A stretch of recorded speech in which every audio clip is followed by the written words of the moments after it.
Good evening and thank you for joining us for your news at 6. I'm Katie Harden. Experts say the flesh-eating bacteria could literally be anywhere. There's no way to pinpoint the bacteria, so people should be extra precautious if they get cut in the water. North Carolina is less than 5 months away from electing a new governor. The two major party candidates vying for the job are working hard to grab your vote. It's not even officially the 2012 hurricane season yet, but Mother Nature decided to barrel in anyway. The North Carolina Forestry Service says the clear and windy conditions on Thursday sparked up a fire they believe has been burning for more than 2 weeks. Now may be a good time to do a quick check on your computer. The FBI says that tomorrow morning, tens of thousands of Americans may lose their internet service. The culprit, a computer virus. The search continued Tuesday for a man police say jumped off the Southport Pier. Well, it's a big step to pop the question, and one man decided to enlist a little help from a big friend. There are a lot of theories that people try to use to explain these booms, but they still seem to confuse the scientists. The judge gave the 12 jurors very specific instructions on how to reach their verdict, but deliberation has ended for today. All 12 jurors will be back in court tomorrow, and most say it will not be a quick decision. Although the weather down here is beautiful now, that was far from the case earlier this morning when a waterspout ripped across the ocean onto the beach and made its way over to Carolina Beach Lake. Here we go. This is a North Carolina puppy mill. The cries are deafening. Animals in need of help, but nothing can be done until the conditions are extreme. After an anonymous tip, the Brunswick County Sheriff's Office and the Humane Society of the United States was brought to this, a puppy mill in Leland that has over 100 dogs in its facility. Kim Album with the Humane Society of the United States gave us a tour of a breeding facility in Brunswick County that housed 159 dogs. The filth behind Fido. This is the true story of puppies bred for profit. This is what the general public buys. The general public that bought from this breeder bought a puppy that was born in this room. Album says the living conditions of these dogs were so bad they were able to move forward with the bust, but that's not usually the case. North Carolina does not have any legislation on puppy mills, so productions like this are only illegal when the conditions are at the worst.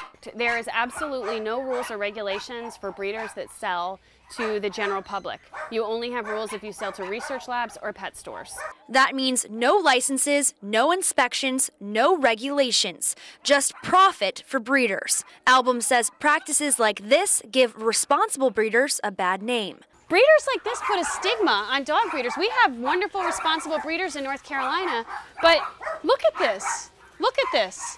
How do you know? How do you know if you're looking online that you're not getting this? These dogs were lucky.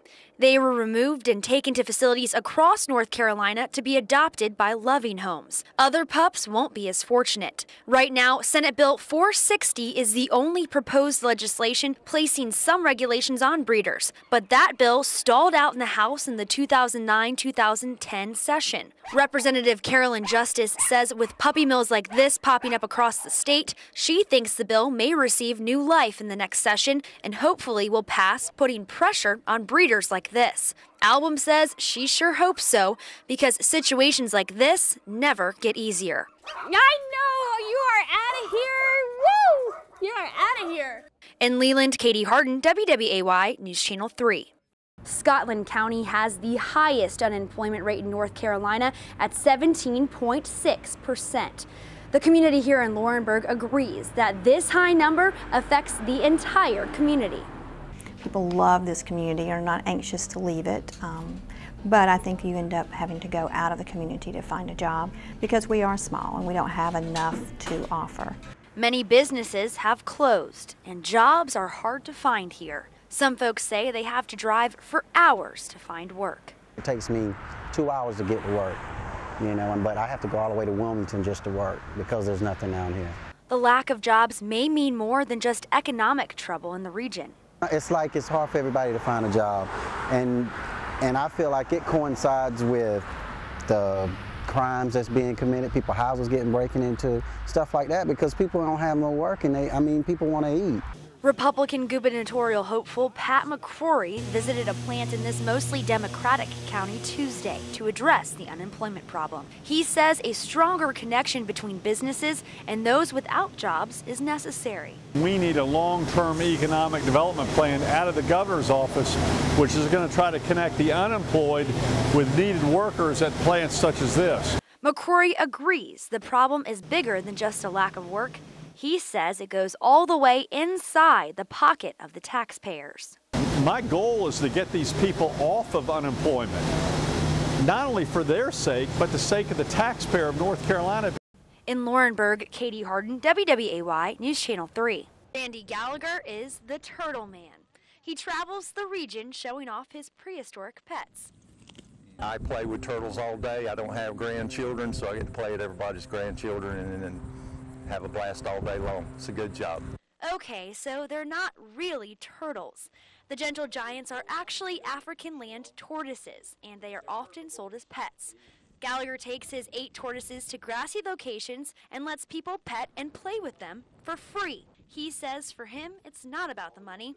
Instead, he would rather spend time with his shelled sidekicks and educate some people in the process. This is one of Randy's many tortoises, James. Right now, James is only about 30 pounds, but he has the potential to be between 400 and 600 pounds. I don't know if I'll be able to pick him up then. The rotund reptiles often draw a big crowd, sometimes attracting up to 2,000 people a day. We were like, let's stop and see what the deal is, and we thought it was just one, but then there's 7 or 8 of them, so he's huge. These are big boys. Gallagher says his mission is to show people something they may not see often and teach children a lesson of love. I would love to see kids with a little more patience and parents help them along as far as learning how to handle things of a lesser stature than what they are. He was known by his friends as the Catfish King of the Northeast Cape Fear River. And on Sunday, Timothy Godwin died doing what he loved. If he wasn't working, we were here. And I should have been here Sunday, but I didn't want to come. I tried to get him to stay in bed with me, a matter of fact, and he just, nah, got to catch that catfish. Timothy Timbo Godwin was a well-known fisherman in Castle Hayne. His friends say he caught the biggest catfish they'd ever seen.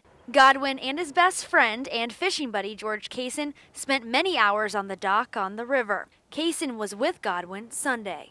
It started to sprinkle, and I went to the truck, and he said he was going to get his raincoat. And I sat down in the truck, heard one lightning bolt real loud. I jumped about a foot, and when I got out of the van in about 5 minutes, I found him laying on the ground. Godwin was struck by lightning through a tree and electrocuted. His fiancée Brooke says she is lost without her other half, but she finds comfort in knowing that Godwin helped save others. It was a tragedy, a big one, because I know his mama told him to get in out of the rain. But he was a donor. We decided for him to be a donor, and he did save lives. He was able to give his liver, his kidneys, and his heart. In Castle Hayne, Katie Harden, WWAY News Channel 3.